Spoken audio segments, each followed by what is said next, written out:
everybody, welcome to another edition of the Library Marketing Show. My name is Angela Hursh and I'm from superlibrarymarketing.com. That's a website where you can get lots of tips about library marketing.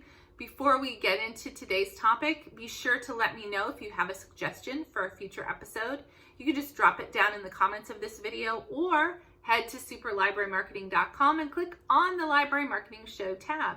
I'd also love it if you subscribe to the channel and share these videos with your library marketing friends. Today's topic is all about gathering patron stories, and it's a question from Emily Orischak, who's the Community Relations Coordinator at the Berks County Public Library.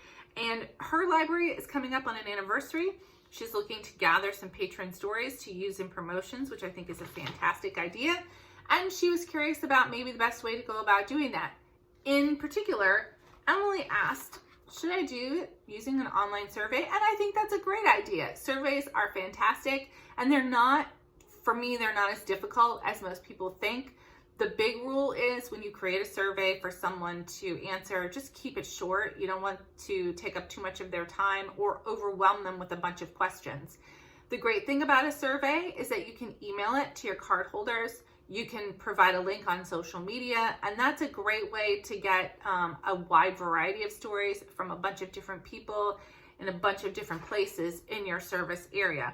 You could also just go ahead and email your cardholders with like one question, which we actually did when I worked at the Public Library of Cincinnati and Hamilton County. We sent an email to all of our cardholders, and we simply said, tell us why you love the library. And we got back 400 and some responses. And some of those were like 1 or 2 sentences, and some were entire paragraphs. And we used those in a variety of ways. We used them on social media graphics. We made videos. We wrote some of those into stories in our content marketing magazine. There are a lot of things you can do with a great story from a patron. So you could simply email one question to your patrons and ask them to answer it. Another great question to ask, actually this is kind of 2 questions. Tell us about how the library has made your life better, or tell us how the library has solved a problem for you.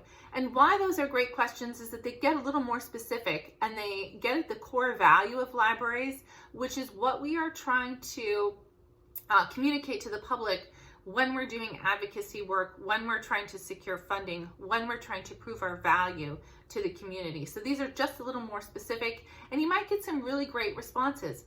You don't have to pick one of these, by the way. You can do all 3 over a course of time and send them out by email. Maybe do a different one on social media, or maybe do one question on one social media platform and one on another. You can mix it up. Another thing I did when I worked at the library is I would take a camera with me to outreach events. Sometimes it was just my phone. And if I was having a nice conversation with someone about the library, I might ask them if they'd be willing to go on camera and just tell me why they love the library. It's a little hard to do right now with COVID.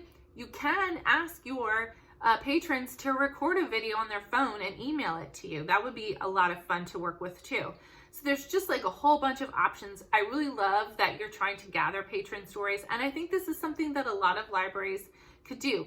I'm going to put a link to a library, the Siouxland Library, because they do this, a really great job of it. They have like a whole section of their website where they gather and post patron stories, and it might serve as an example for you and maybe kickstart a little bit of conversation about that. So great question. Thank you, Emily, and I hope that helps everybody. We do have Kudos. You can also nominate someone for Kudos at superlibrarymarketing.com. And today's nomination comes from Carrie Weaver. She wanted to give a shout out to the Peters Township Public Library for all the work they did for Banned Books Week. They had some book displays that were really popular. They also put together a 5-minute video on YouTube. I'll put the link down in the show description here, but it shows a couple of different librarians talking about a diverse array of books that have been challenged and why they were challenged. So I found it to be really interesting, and it was an innovative way to get the message across about Banned Books Week in a time where we might not have as many people coming in and out of our library buildings and seeing our displays. So Carrie wanted to give a shout out to these folks. Kudos to you guys. Nominate someone for Kudos, suggest a topic for an episode, all down in the comments or at Super Library Marketing. Thanks for watching, and I'll see you next time.